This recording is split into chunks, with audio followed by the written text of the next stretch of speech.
자, 여러분들 안녕하세요. 자, 이제는 렉처 34입니다. 34번째 강의고요. 오늘은 지난 시간에 이어서 인베리언트 얘기를 조금 하겠습니다. 그러니까 그 무슨 얘기냐면 우리가 케일리 해밀턴 시어램을 보면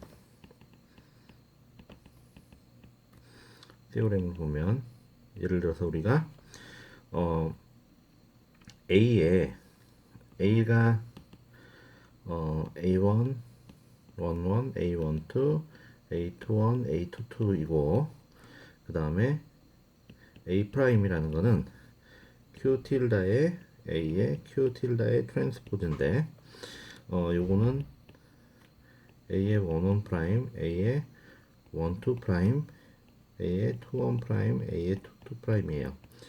그런데 지금까지 무슨 얘기를 했냐 하면 지금까지 한 얘기는 뭐냐면 우리가 A가 만족하는 식은 뭐냐면 A의 제곱 마이너스 A의 원원 플러스 A의 22 A 플러스 A의 원원 A의 22 마이너스 A의 12 A의 21 요렇게 요 식이 만족이 되고요. A 프라임도 마찬가지예요.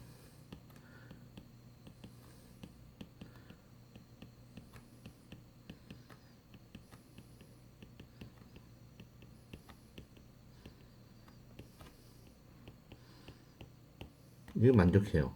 사실은 이게 다 오리진이 어디서 온 거예요? 이 두 개의 오리진이 어디서 온 거예요? 그냥 여기서 온 거예요. 그죠? 이 람다 같으면 여기는 람다는 뭐예요? 람다는 요거의 아이겐 벡터들은 둘 다 똑같은 거거든. 왜냐면 그냥 회전만 시킨 거니까. 회전만 시켰을 때 아이겐 벡터가 똑같으니까 여기는 람다 1, 람다 2였겠죠. 요거는 람다 1, 람다 1, 람다 2를 곱한 거. 마이너스 1, 2는 다 제로니까. 왜냐면 람다는 람다 1, 람다 2, 나머지는 제로 제로이니까. 요거예요. 이게 전부 다 같은 식이다 이 말이에요. 이 올투게더 이게 전부 같은 식입니다. 같은 식. 그 말은 무슨 얘기냐면 A의 원원 요거 계산한 거. 왜냐면 이거에다가 양변에 Q 틸다 트랜스포즈를 곱하고 그 Q가 예를 들어서 아이겐 벡터라고 하면 그 Q 틸다가 아이겐 벡터라는 Q의 트랜스포즈라고 하면 A가 나오는 거고 그냥 그게 아니라 그냥 회전 행렬을 하면 뭐 다른 값이 나오는데 이게 다 같은 식이다 이 말이에요. 그 말은 뭐냐면 요 값하고 요 값이 같고 그 값은 요 값하고 같다는 뜻이고 요 값하고 요 값도 같고 요 값하고 같다는 뜻이에요. 그 말은 어떤 행렬에 요 값 다이아고널을 더한 두 개, 그 다음에 요거 두 개 곱하고 마이너스 요거 곱하기 요거 한 거는 바뀌지 않는다는 뜻이에요.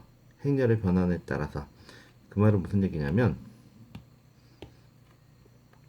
우리가 트레이스라고 정의를 하는데 그러니까 트레이스 오브 A 이 트레이스라는 게 뭐냐면 다이아고널 합친 거예요. A11 플러스 A22 그 다음에 디터미넌트 오브 A 이게 디터미넌트잖아요. 여기 붙어 있는 게 여러분들 잘 알다시피 이게 바로 디터미넌트입니다. 우리 디터미넌트 배웠죠. 이게 트레이스 오브 A고요. 다이아고널을 다 더한 거 트레이스 오브 A 프라임이고 이건 트레이스 오브 A예요. 다이아고널을 더한 걸 트레이스라고 합니다. 그리고 요거는 디터미넌트입니다. 디터미넌트 오브 A 요거는 디터미넌트 오브 A 프라임.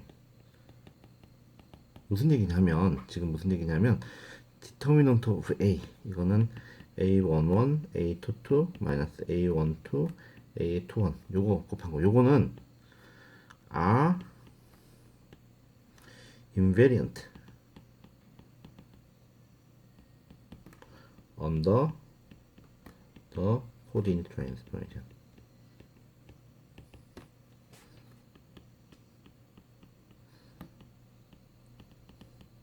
자, 굉장히 중요한 말입니다. 트레이스하고 디터미넌트는 행렬 A를 내가 다른 좌표계에서 바라보면 다른 값을 막 갖지만 이거의 그 행렬 A와 얘하고 얘는 너무나 다르죠. 숫자가 다 달라. 얘하고 얘는 완전 달라. 왜냐하면 이 행렬을 다른 좌표에서 바라보면 이 좌표에서 바라보면 얘지만 이 좌표에서 세타만큼 회전된 좌표에서 바라보면 얘거든요. Q는 뭐냐면 다시 얘기하지만 Q 틸다는 뭐냐면 코사인 세타 마이너스 사인 세타만큼 회전시킨 좌표에서 본 거예요. 사인 세타 코사인 세타 요렇게 바라보는 거는 어 완전히 좌표계가 컴포넌트 완전 달라져요. 근데 사실 같은 행렬이죠. 내가 잘 바라본 좌표계만 다르게 했을 뿐이야. 우리 벡터하고 똑같은 거예요. 내 벡터에서 같은 벡터인데 내가 요 좌표계에서 바라보나 요 좌표에서 바라보는에 따라서 벡터의 컴포넌트는 달라지지만 이 벡터 자체는 안 바뀌잖아요. 여기 똑같이 행렬 자체는 그대로 있는데 행렬이 가진 물리량은 그대로 있는데 내가 표현하는 좌표계만 달라지면 성분이 달라져요. 성분이 아예 다르죠. 얘하고 얘는 완전 다른 성분이야. 그런데도 불구하고 뭐는 안 바뀌냐면 다이아고널 두 개 더한 것, 트레이스, 디터미넌트, 행렬의 디터미넌트는 바뀌지 않는다 이 말이에요. 그게 인베리언트입니다. 그러니까 내가 그러면 행렬의 고유한 성질은 이 안에 들어있다고 얘기할 수 있겠죠. 자, 요거는 이제 3D 케이스는 내가 따로 얘기는 안 하겠습니다. 안 하고 그냥 어, 그 요거는 3D는요. 여기 내가 요거를 해볼게요. 인베리언트 나도 좀 헷갈리니까 왜냐면 우리가 내가 좀 이따가 내가 왜 헷갈리는지 얘기해 줄게요. 매트릭스의 인베리언트를 한번 봐요. 자 여기 위키피디아에 있습니다. 자 행렬의 인베리언트가 쭉 나오는데요. 보자 뭐 이렇게 많노 말이. 잠깐만 좀 다른 거 볼게요. 위키피디아 텐서 인베리언트 계속 얘기가 맞죠? 여기 요 식의 캐릭터리스틱 폴리노미알 내가 설명했던 거하고 똑같아요. 이 캐릭터리스틱 폴리노미알에 대해서 우리가 요식 자체의 개수들이 바뀌지 않는 거야. 요거구나. 자, 그 개수가 뭐냐면 그래서 요거를 그래서 우리가 잠깐 3D 가지 말고 먼저 그래서 우리가 켈리 해밀턴 세렘을 우리가 이렇게 씁니다. a의 제곱 마이너스 first invariant of a, second invariant of a 이런 식으로. first invariant of a는 뭐냐면 trace of a고 다이아고널은 second invariant of a는 in 2D 2D에서는 이렇게 하고요. second invariant은 determinant of a가 됩니다. 자, in 3D에서는요. 요거는 여러분들 방금 전에 여러분들 위키피디아만 봐도 됩니다. 구글에서 찾아가지고 위키피디아를 이렇게 보면은 당연히 이렇게 나와요. 요거 내가 긁어가지고 좀 쓸까요? 긁어가지고 좀 쓸까? 근데 여러분들 뭐 굳이 봅시다. 스크린샷. 이거 내가 사실 할 줄은 몰라가지고 그냥 요대로 쓰겠습니다. 인 3D에서는 인 3D에서는 우리가 3차원에서는 캐릭터리스틱 폴리노미얼이 a-람다 i의 디터미넌트를 가지고 하면 3차식이 나오죠. 그죠? 이게 3차식이 나옵니다. 이거는 3차식이에요. 왜냐하면 3x3니까. 그러면 a의 3승 마이너스 first invariant of a 제곱 second invariant of a의 그 다음에 여기 점은 치지 맙시다. 이건 숫자니까 마이너스 third invariant of a identity는 제로. 4차도 있을 텐데요. 4차부터는 별로 중요하지 않고요. 지금 in 2D에서는 이렇게 생겼을 때 이렇게 된다고 했죠. 3D가 되면은 이렇게 생기고요. 사실은 여기서는 3D가 제일 중요해요. 왜냐하면 실제 우리가 물리적인 행렬로 나타내는 게 역학에서 제일 중요한 게 뭐라고 했어요? 텐서라고 했어요. 이 텐서들이 전부 이걸 만족시켜. 스트레인 여러분들이 응력 그거 지금 좀 이따가 얘기할 겁니다. 응력이라든가 변형률 속도 이 모든 행렬들이 다 이 식을 만족시키고 퍼스트 인베리언트는 뭐냐면 여기서도 역시 이거는 캐릭터리스틱 폴리노미얼이에요. 여러분들 캐릭터리스틱 폴리노미얼 그 아이겐밸류 구할 때 a-람다 i 그거 람다 대신에 폴리노미얼이에요. 근데 중요한 건 뭐냐면 A는 trace of A예요. 그 말은 뭐냐면 A11, A 플러스 A22 플러스 A33 다이아고널을 다 더한 거. second invariant of A는 뭐냐면 2분의 1의 trace of A의 트레이스에서 이거 제목을 이렇게 A의 트레이스의 제곱에서 트레이스의 A 제곱을 뺀 거. 내가 사실 그걸 맨날 헷갈리기 때문에 여러분들한테 한번 본 겁니다. 요거 여기 보면은 세컨 인베리언트가 여기 보시면 세컨 인베리언트가 그렇게 돼 있죠. 네. 내가 이걸 왜 헷갈리느냐? 중요한 건데 교수님 왜 헷갈리세요? 왜 헷갈리냐면 우리는 이걸 안 쓰기 때문에 그래요. 그것도 좀 이따 설명할게요. 그리고 세 번째 인베리언트는요. 디터미넌트 오브 A입니다. 요 세 개의 인베리언트는 바뀌지 않아요. 행렬의 변환을 A가 회전 변환을 하면 컴포넌트가 다 바뀌지만 첫 번째 인베리언트, 두 번째 인베리언트, 세 번째 인베리언트는 바뀌지 않는다 이 말이에요. 근데 이제 우리가 보통 얼터너티브하게 이게 그러면 이 숫자를 가지고 우리가 뭘 하면 되는데 얼터너티브리 자 보세요. 지금 세컨 인베리언트 좀 복잡하죠. 첫 번째 인베리언트는 그냥 트레이스고 서드 인베리언트는 디터미넌트. 이게 이렇게 된 이유는 여러분들 그냥 쉽게 볼 수가 있어요. 이건 정말 만들어 보면 그렇게 됩니다. 서드 인베리언트는 디터미넌트인데 이것도 쉬워. 근데 여기 좀 복잡하죠. 근데 복잡한데 잘 보세요. 트레이스 A가 여기 있잖아. 트레이스 A의 제곱이 있죠. 그러니까 트레이스 A가 원래 인베리언트가 된다면 트레이스 A의 제곱 마이너스 트레이스 A 제곱만 인베리언트가 되는 게 아니고 요거 트레이스 A의 제곱도 인베리언트가 되겠죠. A 제곱의 트레이스. 그러니까 왜냐면 얘가 인베리언트잖아. 얘가 인베리언트고 얘가 인베리언트인데 이게 전체가 인베리언트인데 얘가 인베리언트야. 그죠? 그럼 얘도 인베리언트겠죠. 트레이스의 A의 제곱 요것도 인베리언트가 되는 거예요. 트레이스 오브 A가 is invariant which means 트레이스의 A의 제곱도 인베리언트예요. is also invariant 하다고 볼 수가 있겠죠. 그 말은 무슨 얘기냐 하면 트레이스의 A 제곱도 우리가 인베리언트라고 하고 그리고 요거를 정리를 해보면 우리가 일반적으로 therefore 사실은 세컨 인베리언트를 저렇게 많이 안 쓰고요. 세컨 인베리언트는 이렇게 많이 씁니다. 세컨 인베리언트 A의 세컨 인베리언트는 요 트레이스 A 제곱을 씁니다. 그래서 2분의 1에 마이너스 어차피 여기 마이너스가 있지만 마이너스 트레이스 A 제곱을 우리가 풀었으면 이렇게 되거든요. 2분의 1에 A하고 A의 더블 더 프로덕트. 더블 더 프로덕트가 바로 트레이스 A 제곱의 트레이스입니다. A 제곱. 이건 뭐냐면 각각의 모든 컴포넌트들을 다 더해서 제곱한 거예요. 그러니까 무슨 얘기냐면 서로 다 곱해서 각각을 다 제곱해서 더한 거예요. 그러니까 무슨 얘기냐면 요거는 뭐냐면 시그마 I, 시그마 J, I가 1부터 3까지의 A의, I의, J의 그냥 제곱을 한 겁니다. 각각을 다 제곱해서 서로 더하면 그게 바로 트레이스의 요게 바로 뭐냐면 이게 트레이스 A의 제곱이 돼요.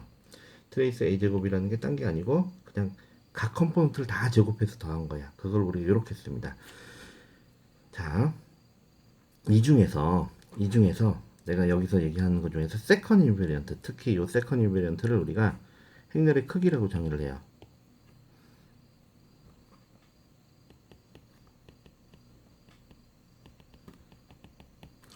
크기는 뭐 노음을 얘기하는 노음. 벡터의 CF, 벡터의 노음은 어떻게 표현해요?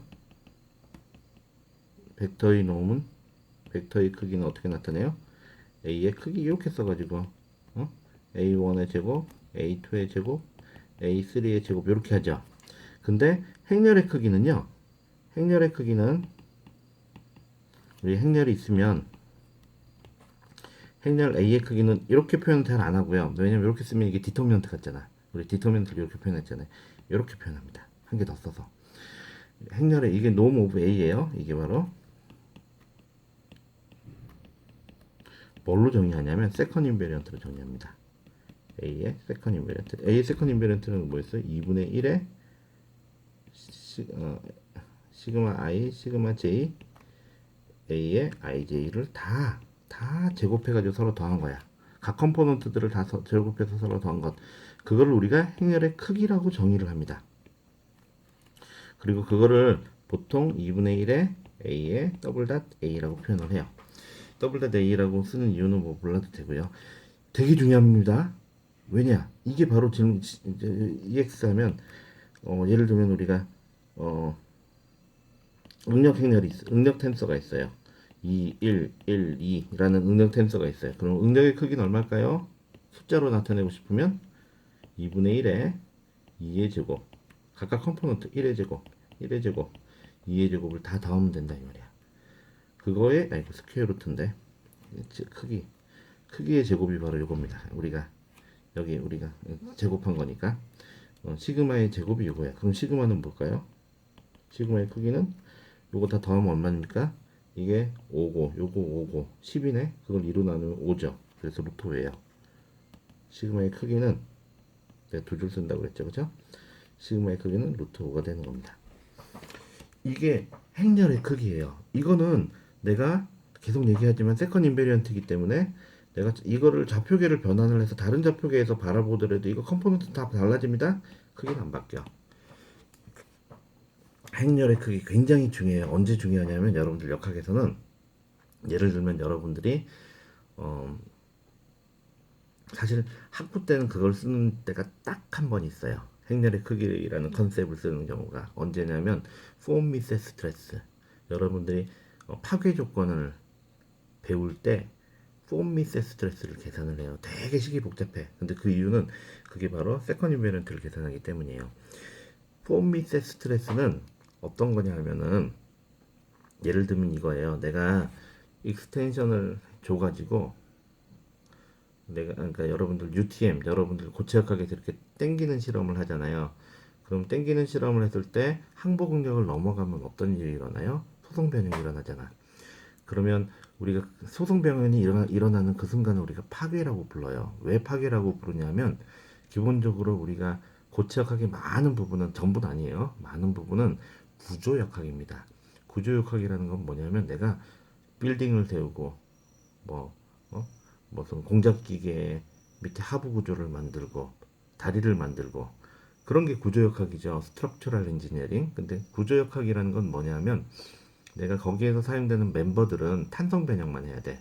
내가 뭐 다리에 자동차가 지나가면 탄성 변형만 해야지 이게 너무 수성 변형을 한번 했어. 하면 어떻게 될까요?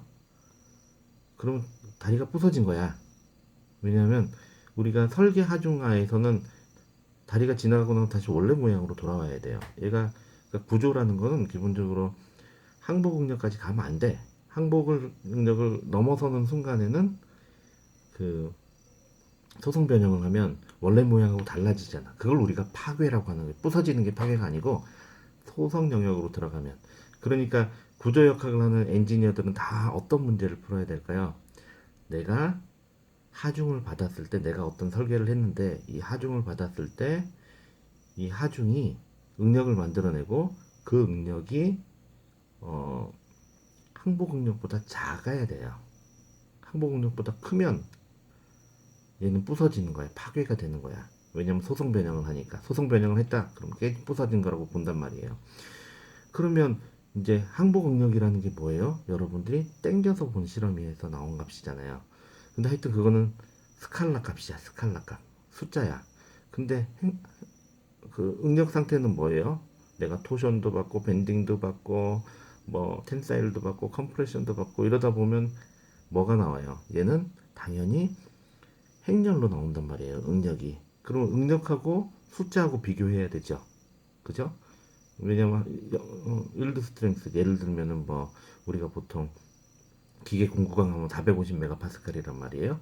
450 메가파스칼을 행렬하고 크기를 비교해야 돼. 그럼 어떻게 되겠어요? 행렬의 크기라는 걸 정의해야 되겠죠. 그런 과정이 폼미스 스트레스입니다. 그거는 이제 폼미스 스트레스는 거기보다 조금 더 가요. 왜냐하면 이제 여러분들이 땡겼을 때 한 실험을 가지고 한 항복 응력은 실제 항복 응력하고 달라요. 왜냐하면 여러분들이 이렇게 쭉 당기면 고체化시간에 다 배우겠지만 이렇게 당기면 45도로 파단면이 생기잖아요. 그건 무슨 뜻이냐면 그 45도에서 이제 여러분들이 역학에서 배웠듯이 전단이 맥시마이즈 돼요. 그러니까 그 말은 무슨 뜻이냐면 재료가 파괴되는 거, 소성 변형이 일어나는 거는 파괴가 소성 변형입니다. 소성 변형이 일어나는 거는 전단에 의한 거구나. 우리가 소위 말해서 디슬로케이션 때문에 생기는 거예요. 그러면 전단에 의한 그 항복 응력은 여러분들이 땡긴 항복 응력하고 다르겠죠. 그죠? 그래서 그거 우리 루트 3으로 나누면 됩니다. 여러분이 땡긴 거를. 그 값하고 여러분들이 가해주는 응력 중에서 전단에 해당되는 것, 정확하게 표현하면 디스토션 에너지에 해당되는 스트레스예요. 그 스트레스의 크기하고 비교하는 게 폼미세 스트레스입니다. 그렇게 하는 게 구조 해석을 하는 거예요. 그러니까 굉장히 중요하죠. 그때 사용되는 컨셉이 바로 행렬의 크기라는 겁니다. 응력의 크기. 그거 어떻게 계산하느냐? 간단합니다. 어떻게 계산하냐? 바로 요걸로 정의한다 이 말이에요. 얼마나 쉬워. 행렬의 크기는 요겁니다. 세컨 인베리언트가 행렬의 크기 제곱이라 이 말이야. 알겠죠? 인베리언트 되게 중요하죠. 트레이스 바뀌지 않아요. 트레이스는 이제 그러면 디터미넌 이거는 내가 크기라고 알았어요. 이게 크기라는 걸 알았는데 그러면 나머지 두 개는 뭡니까? 얘하고 얘는 그건 이제 행렬마다 조금씩 달라요. 예를 들어서 폴리머들이 막 있을 때 트레이스 오브 A는 폴리머의 엔드 투 엔드의 길이 같은 개념, 길이의 제곱 같은 개념이에요. 그리고 A가 예를 들어서 스트레인 텐서면 디터미넌트 오브 A는 면적 변화율 같은 뜻입니다. 근데 그거는 얘가 A가 어떤 물질이냐에 따라 다른 거예요. 좀 어렵죠. 근데 우리가 이 선형대수를 배우면서 인베리언트를 배운 이유는 사실은 이 그 공학 수학에서는 인베리언트가 별로 중요하게 다루지 않죠. 근데 기계공학에서는 너무너무 중요한 겁니다. 역학에서는 사실은 인베리언트의 개념이라는 게 너무너무 중요하고 그리고 인베리언트의 개념에서 뭐가 나와요? 행렬의 크기라는 컨셉이 나오죠. 크기는 우리가 바로 요게 바로 행렬의 크기다. 이걸 알아주시기 바랍니다. 벡터의 크기가 중요한 것만큼 행렬의 크기도 당연히 중요하죠. 자, 그 다음에 마지막으로 이제 이번 시간의 마지막으로 우리가 모어 서클을 배우겠습니다. 여러분들 모어 서클이 뭐였죠? 기억나나요? 모어 서클은요. 예를 들면 이런 거야. 내가 지금 지금 요 시스템에 예를 들면 내가 요 좌표계에서 바라보니까 우리가 이걸 뭐 x1, x2 좌표계라고 해봐요. 이렇게 바라보면 여기에 뭐 시그마 11이 있고 이쪽으로 시어 컴포넌트 1, 2가 있고요. 이쪽으로 뭐 여러분들이 이렇게 시그마라고 쓰면 타우라고 쓰면 헷갈릴 테니까 시그마라고 씁시다. 시그마 1, 2가 있고요. 위쪽에서는 시그마 2, 2가 있고 여기는 시그마 1, 2 전단이 시그마 1, 2가 있어요. 이게 무슨 상황이냐면 내가 어떤 바디가 있는데 이 바디 내에 한 점에서 응력이 존재를 해요. 근데 응력이 존재한다는 거는 그냥 어떤 상황에서 응력이 존재하는 거예요. 근데 내가 이게 얼마인지를 볼 때는 사실 여기다 이렇게 서피스를 잘라야 돼요. 잘라서 내가 요 면에서 어떤 게 작용할까를 보려면 여기 수직 벡터를 딱 잡은 다음에 쳐다보면 뭐가 보이냐면 얘가 보이는 거예요. 이 면에서는 수직 응력은 시그마 1, 1, 전단 응력은 시그마 1, 2. 그리고 내가 요렇게 잘랐어. 빨간색으로 써볼까요? 내가 요렇게 잘랐어. 자르고 나서 여기서 작용하는 걸 봤더니 그랬더니 여기선 수직 방향은 시그마 2, 2, 전단 방향은 시그마 1, 2. 전단 방향은 시그마 1, 2, 시그마 2, 2가 서로 수직인 경우에는 크기가 같아야 돼요. 왜냐하면 안 그러면 이게 돌아가 버릴 테니까 그죠? 그래서 이 뜻이 딴 게 아니라 우리가 한 점에서 응력이 존재하는데 내가 이렇게 잘라서 요 면을 바라보고 요렇게 잘라서 요 면을 바라봤을 때 이렇게 보인다는 뜻이에요. 그럼 이제 당연히 질문이 생기죠. 내가 요 면에서 바라보면 어떻게 보일까요? 어떤 수직 응력이 나오고 어떤 전단 응력이 나올지 궁금하잖아요. 그죠? 그게 바로 그러면 이제 내가 이거를 서피스를 이렇게 바꿔요. 그럼 서피스를 내가 지금 요 면을 이렇게 바꿨다고 칩시다. 그러면 나머지 면은 이렇게 생겼죠. 그럼 여기 질문은 뭐냐면 여기에 시그마 원원의 프라임이라고 해야 되겠죠? 그리고 여기는 시그마 원투의 프라임이라고 하겠죠? 이거 어떻게 될까? 이 질문입니다. 이게 바로 모어서클에서 하는 질문이에요. 근데 그럼 여러분들 이제 모어서클 그리는 거 봤죠? 뭐 되게 복잡해요. 근데 이 문제는 다시 쳐다보면 무슨 문제예요? 좌표 변환, 행렬의 좌표 변환 문제예요. 좌표 변환. 유식한 말로 텐서 트랜스포메이션이에요.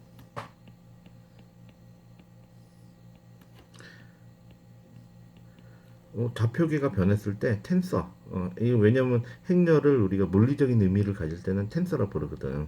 텐서의 트랜스포메이션 룰을 물어보는 거예요. 왜냐하면 맞잖아. 행렬이 여기서는 여기도 마찬가지지만 여기 시그마는 원래 있는 거예요. 여기도 시그마가 원래 있는 거야. 근데 내가 어떤 면에서 바라보느냐에 따라서 지금 요 상태, 요 면에서 바라본 거랑 요 면에서 바라본 거는 세타만큼 회전한 거잖아요. 내가 세타만큼 회전했을 때 좌표계를 돌렸을 때 이게 x 프라임, 여기 y 프라임이란 말이죠. 이건 조금 적어놔야 되겠다. 여기 x 프라임, x1 프라임, 여기가 x2 프라임이 되는 거예요. 요 좌표계를 봤을 때 얘가 어떻게 바뀌느냐 하는 거예요. 그건 우리가 지금까지 해봤던 거죠. 뭐예요? 시그마의 프라임이라는 거는 q의 틸다에다가 시그마에다가 q 틸다의 트랜스포즈 q 틸다는 뭐예요? 코사인 세타 마이너스 사인 세타 사인 세타 코사인 세타라고 했습니다. 어? 이거예요. 그럼 요거 풀어보면 이제 풀어보면 내가 여러분들 이거 다 집어넣고 풀어보면요. 그러니까 이 무슨 얘기냐면 여기다 코사인 세타 사인 세타 마이너스 사인 세타 코사인 세타 그리고는 시그마 11 시그마 12 시그마 12라고 씁시다. 시그마 시메트릭이니까 22 그 다음에 코사인 세타 마이너스 사인 세타 왜냐면 요거는 그 다음에 사인 세타 코사인 세타 이렇게 놓으면 이게 뭐가 된다는 거예요? 시그마 11 프라임 시그마 12 프라임 시그마 12 프라임 시그마 22 프라임이 된다는 얘기예요. 이게 바로 이게 그냥 코디니 트랜스포메이션이에요. 그럼 요식을 우리가 여기서 관심 있는 건 뭐예요? 계속 얘기하지만 얘하고 얘가 관심 있는 거예요. 그쵸? 시그마 22 프라임은 관심이 없어. 왜냐면 그거는 요면에서 작용하는 게 아니라 요면인데 우리는 요면은 관심이 없거든. 요면만 관심이 있는 거예요. 요면만. 요면은 관심 없어요. 그래서 우리가 시그마 11하고 시그마 22 프라임이 어떻게 적혀 있는지를 요식을 풀면 되겠죠. 그렇게 풀어보면 우리가 시그마 11 프라임은 어떻게 표현되냐면 이건 내가 그냥 보고 뺄게요. 왜냐면 여기 우리가 내가 이거를 다 곱해볼 수도 없고 아이고 이거는 시그마 xx 아이고 시그마 11 x가 아니라 11의 코사인 제곱 세타 뭐 당연히 이렇게 나오겠죠. 이거 곱하면 행렬색에 곱하는 거니까 여러분들 하겠죠. 시그마 22 사인 제곱 세타 2 시그마 12의 사인 세타 코사인 세타 시그마 1, 2의 프라임은 시그마 yy 마이너스 시그마 2, 2 그냥 여러분들 곱하면 됩니다. 시그마 1, 1 사인 세타 코사인 세타 플러스 시그마 1, 2의 코사인 제곱 세타 마이너스 사인 제곱 세타 여러분들 한번 계산해 보세요. 요거 여기 있는 요거를 그냥 행렬하고 벡터를 그냥 곱하기만 하면 됩니다. 그렇게 해서 요게 나오잖아요. 그런데 여기서 이제 200각 공식을 한번 생각을 해봐요. 200각 공식. 200각 공식이 뭐냐면 이제 여러분들 리콜 하이스쿨에서 고등학교 때 배웠던 거 뭐냐면 코사인 제곱 세타는 2분의 1 플러스 사인 2세타 아니, 코사인 2세타 그죠? 사인 제곱 세타는 2분의 1 마이너스 코사인 2세타 그리고 또 뭐 있어요? 사인 세타 코사인 세타는 2분의 1 사인 2세타 요거를 여기다 쓱 다 집어넣어 보는 거예요. 그러면 자 요거에 대신에 이거 집어넣고 요거 대신에 요거 집어넣고 요거 대신에 사인 2세타를 집어넣으면 어떻게 될까요? 식이 이렇게 바뀝니다. 그것도 내가 그냥 정리한 걸 바로 쓸게요. 그러면 시그마 11의 프라임은 2분의 시그마 11 플러스 시그마 22 플러스 2분의 시그마 11 마이너스 시그마 22에다가 코사인 2세타 플러스 시그마 12의 사인 2세타. 그 다음에 시그마 12 프라임은 마이너스 시그마 x 마이너스 시그마 y 그리고 시그마 11 마이너스 시그마 22 미안합니다. 시그마 11 마이너스 시그마 22를 2로 나눈 거를 사인 2세타 플러스 시그마 12의 코사인 2세타 이렇게 됩니다. 자, 요거를 자 보세요. 여러분들 이거를 내가 요 항을 이쪽으로 싹 넘기면 코사인 2세타, 사인 2세타, 사인 2세타, 코사인 2세타 요 항하고 요 항이 똑같이 들어있고 그러니까 그리고 여기다가 여기 마이너스가 있거든요. 그러니까 마이너스를 안으로 쓱 집어넣어봐. 안으로 집어넣으면 그러면 이게 되죠. 여러분들이 이렇게 쓸 수 있어요. 자, 이거 한번 보세요. 시그마 11 프라임 마이너스 2분의 시그마 11 플러스 시그마 22 그 다음에 시그마 12 이렇게 만들고요. 요거는 우리가 코사인 2세타 마이너스 사인 2세타 사인 2세타 코사인 2세타 하고 마이너스를 다 붙인 거예요. 그리고 아니다 그냥 이렇게 요거는 그냥 원래대로 놔둘게요. 놔두고 나중에 바꿀게요. 그리고 2분의 시그마 11 마이너스 시그마 22 그 다음에 시그마 12. 자, 요거는 뭐냐면 우리가 여러분들 요거는 뭐하고 똑같냐면은 이거하고 똑같아요. 코사인 2세타 코사인 마이너스 2세타 사인 마이너스 2세타 세타 대신에 그냥 이렇게 놔둡시다. 그냥 이렇게 합시다. 이거는 여러분들 좌표축 2세타 회전하고 똑같은데요. 그런데 이거 좌표축 회전으로 이거는 좌표축 2세타 회전이죠. 우리 q 틸다 만들 때 되게 많이 했죠. 근데 똑같이 그거는 좌표축은 가만히 놔두고 벡터 관점에서는 마이너스 2세타 회전이에요. 맞죠? 그 말은 뭐냐면 자 이거는 그냥 원래 이렇게 풀면 돼요. 그러니까 내가 요걸 알고 싶어? 그러면 여기서 세타만큼 회전한 요 세타라는 건 지금 요겁니다.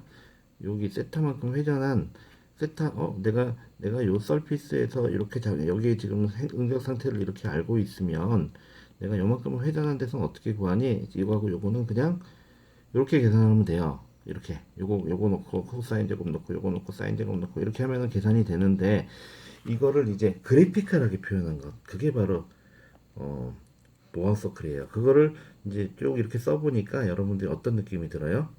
아 내가 이거는 이렇게 생긴 요거 벡터를 예? 요거 벡터를 이 점을 중심으로 해가지고 회전시킨 거라고 볼 수 있죠. 이것뿐만 이거는 무슨 얘기냐면 이거는 여기도 프라임 들어가야 되겠네. 그러니까 시그마 11 프라임과 시그마 22 프라임 12 프라임은 어떻게 찾냐면 저 식을 그냥 이렇게 풀면 됩니다. 그냥 이렇게 풀면 돼요. 사실은 이렇게 풀면 돼. 근데 이거를 이제 그래피컬하게 레프리젠테이션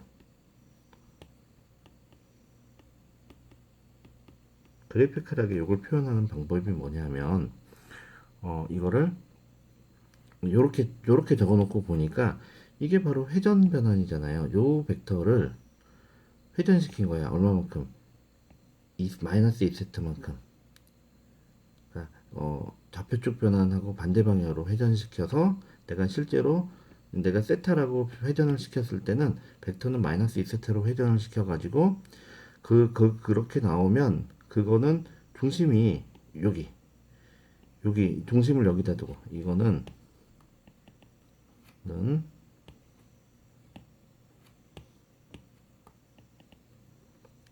2분의 시그마 11 플러스 시그마 22 콤마 0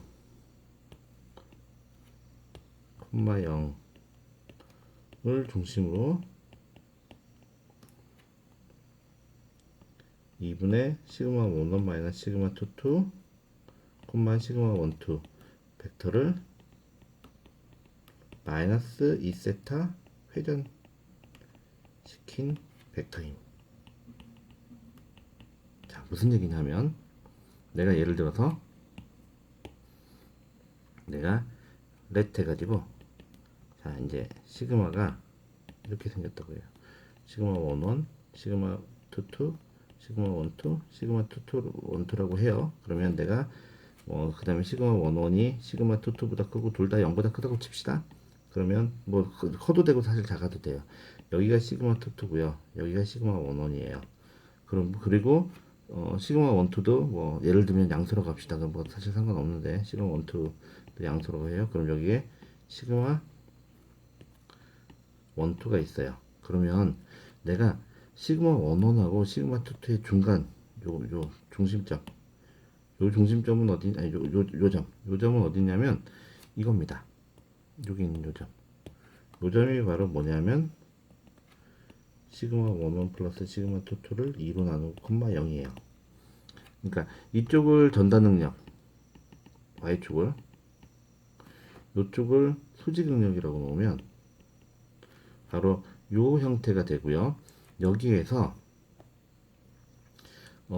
벡터의 크기는 뭐냐면 x 컴포넌트는 2분의 1에 시그마 11 마이너스 시그마 22의 반 요거의 반 시그마 11 22 요거는 시그마 12 그 말은 뭐냐면 시그마 11하고 시그마 22 차이의 반 요거죠 반 그죠? 그게 x좌표고 그 크기에다가 반지름 요거 곱해진 그 두 개의 좌표 그 말은 뭐냐면 바로 요거죠.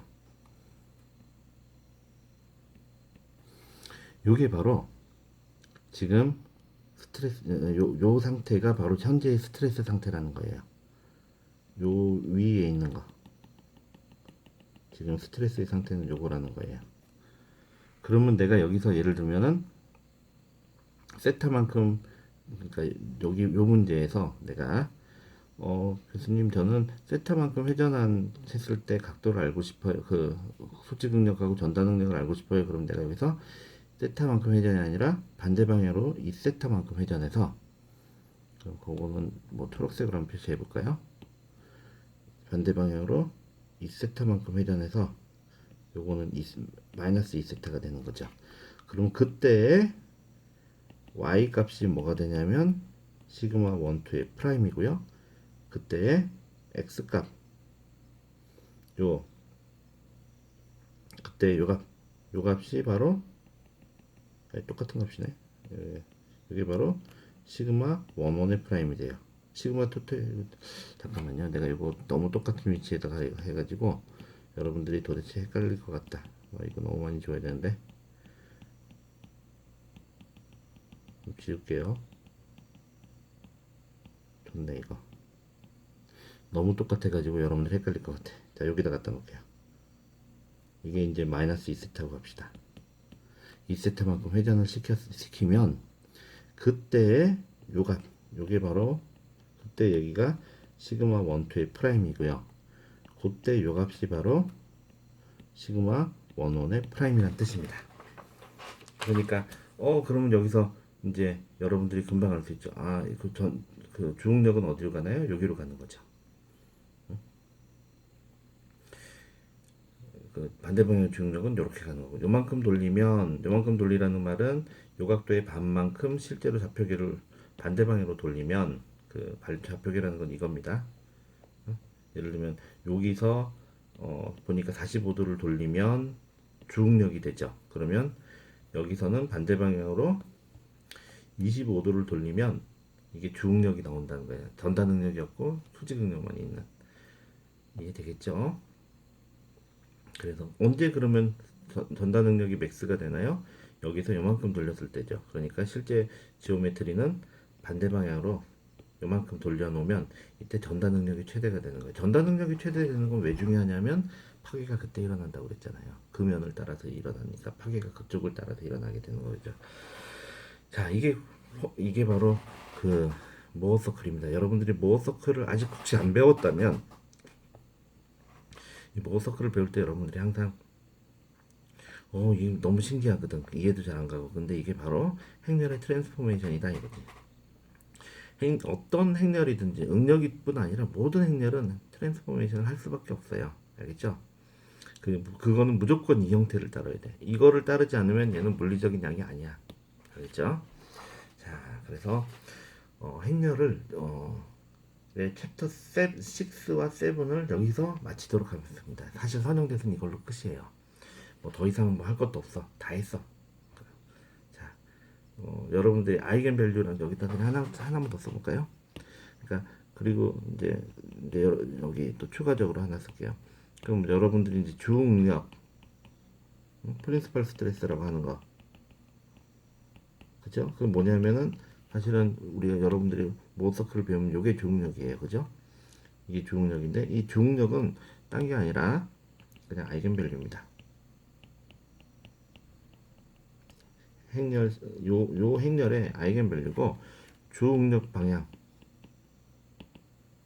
방향이라고 하는 거. 여러분들 그거는 그냥 아이겐 벡터입니다. 그럼 마찬가지로 주변형도 마찬가지. 변형률에 대해서도 변형률에 대해서도 똑같은 얘기를 하고요. 변형률이 이제 스트레인인데 여러분들이 이제 배운 스트레인은 그냥 스트레인이잖아요. 엔지니어링 스트레인. 근데 그거 말고도 뭐 스트레인은 종류가 되게 많아요. 뭐 변형률, 벡터, 하여튼 모든 물리량 등등등 모든 행렬로 나타내는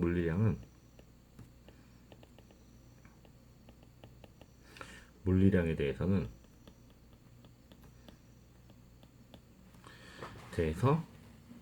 지금 배운 선형대수가 그대로 적용됩니다. 아이겐 밸류, 아이겐 벡터, 뭐 다이아고널라이제이션,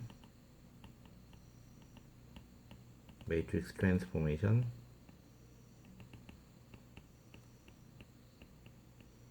좌표계 변환 얘기하는 거예요. 등 모두 성립합니다. 그래서 선형대수가 중요한 거예요. 우리가 텐서로 나타내는 물리량이 너무 많잖아. 근데 그게 어떻게 표현될지를 선형대수를 통해서 여러분들이 알 수 있는 겁니다. 잠깐만, 내가 이게 왜 페이지가 이상해졌지? 어머나, 잠시만요. 이런 잠깐만요. 내가 페이지 넘버링이 뭔가 잘못됐네요. 어떻게 이 페이지를 내가 선택을 해서 어디로 옮겨야 되냐면 복사해 가지고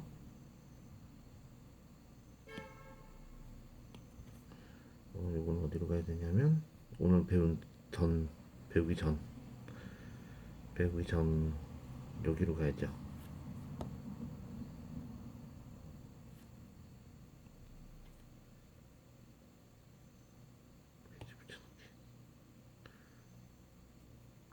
그렇죠. 이렇게 하고 별 마지막은 우리가 이제 지우면 되겠죠. 이 페이지는 이거는 이제 지우면 됩니다.